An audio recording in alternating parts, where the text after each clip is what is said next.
Hello, everyone. Welcome to Free Write Friday. For those of you who don't know me, my name is Jessica Lynn Johnson, and I am the founder of Soaring Solo Studios. And Soaring Solo is a company that's dedicated to coaching, producing, directing, and developing solo shows all over the globe. And I work alongside my colleague, Heather Dowling, who is also an award-winning solo theater performer, director, and coach. And yeah, we work with people all over the globe and we love what we do. I've been in this field for over 20 years and have directed and developed over 150 solo shows and produced hundreds of solo artists in various productions. And as a solo artist myself, I toured for, I guess it was about 13 years, a little over 13 years with my two different solo shows. I am also a blogger for NoHo Arts. So if you go to the NoHo Arts website and look up Soaring Solo, you'll find my blog all about solo theater, which with a bunch of tips.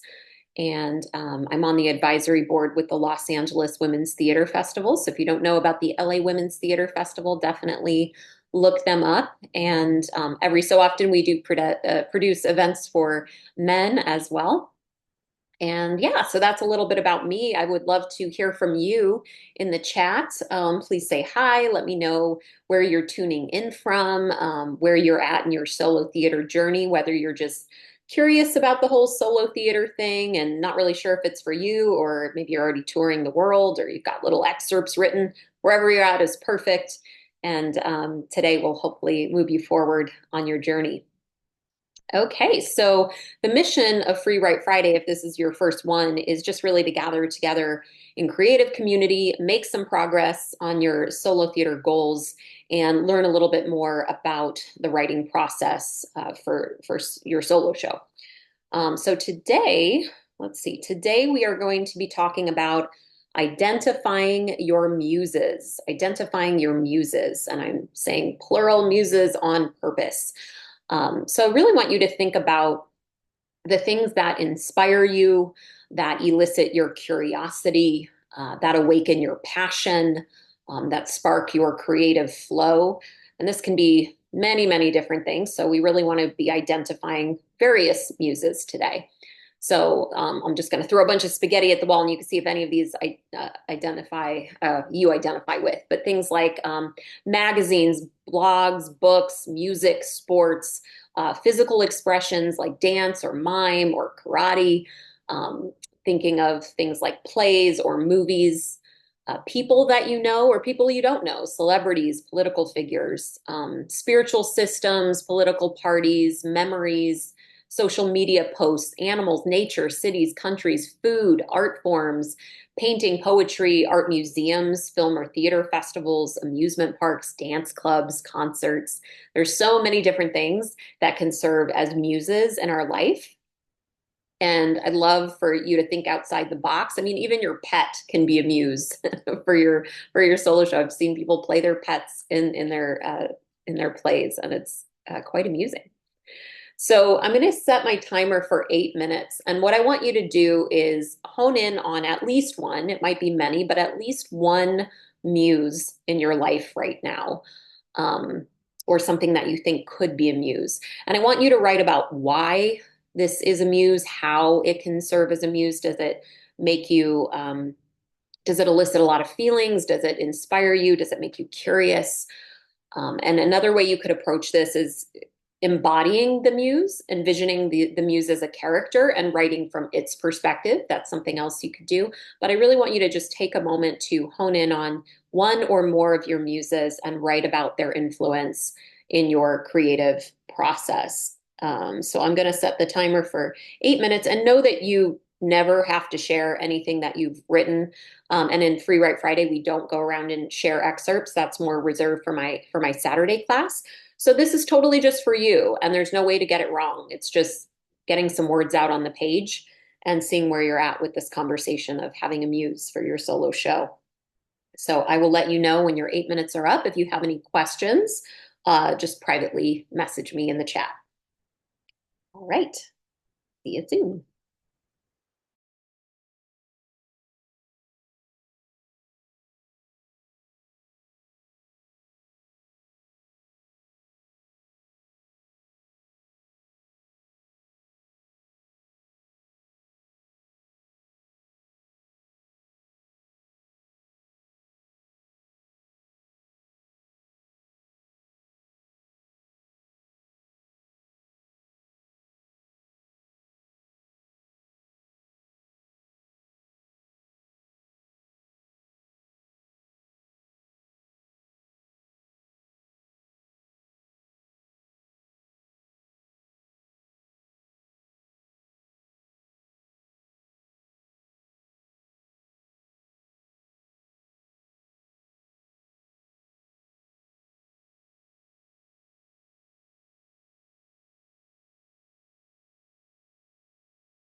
About 4 minutes left. 4 minutes.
Just about a minute left. 1 minute.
Okay, please wrap up your writing.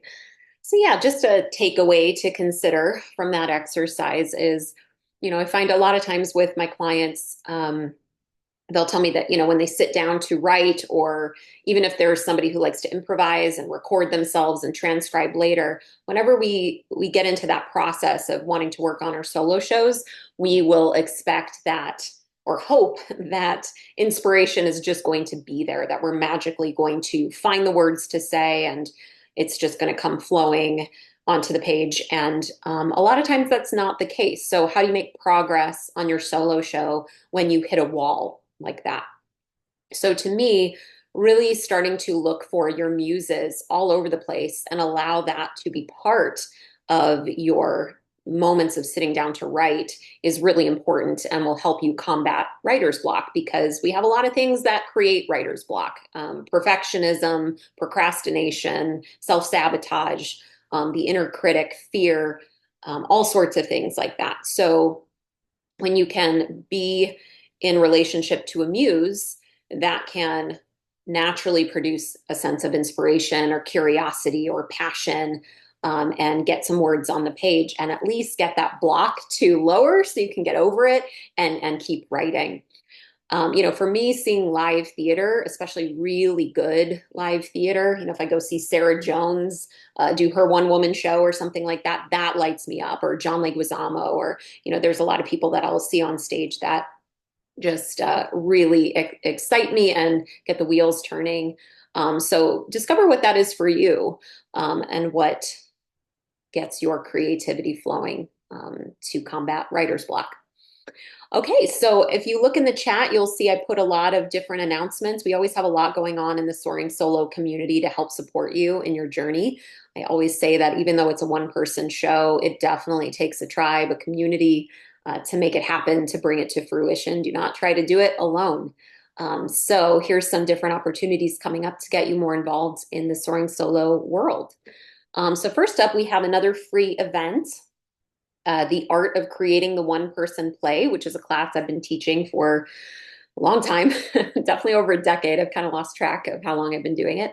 But that is happening on Saturday, November 23rd. It's a 90-minute online class. So it's at 10 a.m. Pacific, noon Central, 1 p.m. Eastern. You don't have to have anything at all. You can just show up and I will give a writing prompt. And then if you do have something that you've already written that you want to share in class, we do have a prepared work section of class as well. So that's a great way to learn a lot about the genre, meet other solo artists, and just move things forward. And then if you ever wanted to work with me or Heather in a more professional capacity, we do all sorts of different types of coaching, whether it's group coaching or one-on-one, power pairs, we have intensives, lots of different things. So you can email me at soringsoloartist@gmail.com or just fill out a contact form on my website for more information about that.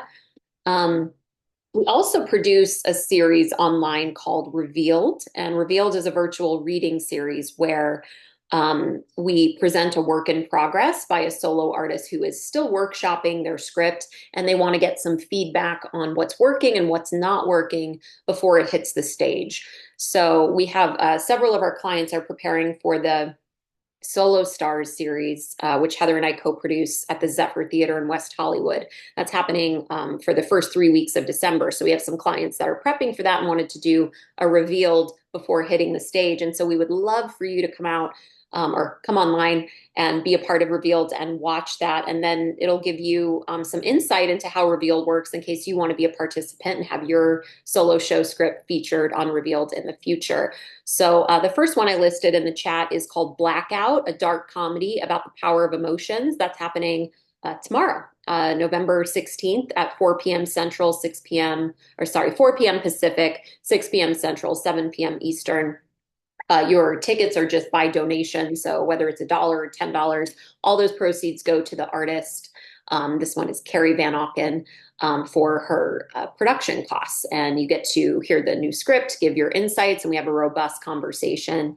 And then next week on Tuesday, November 19th, Mary Besmajian is performing Mom, Are You There? Becoming the Mother I Always Deserved. Mary is a hysterical stand-up comedian, and also a very talented solo artist. So she's doing Revealed as well. And we'd love your thoughts on her show. So I put both of the links in the chat for both of those. If you can make one or both, it would be great. I also do a free event called, well, we're in it right now, FREEWrite Friday.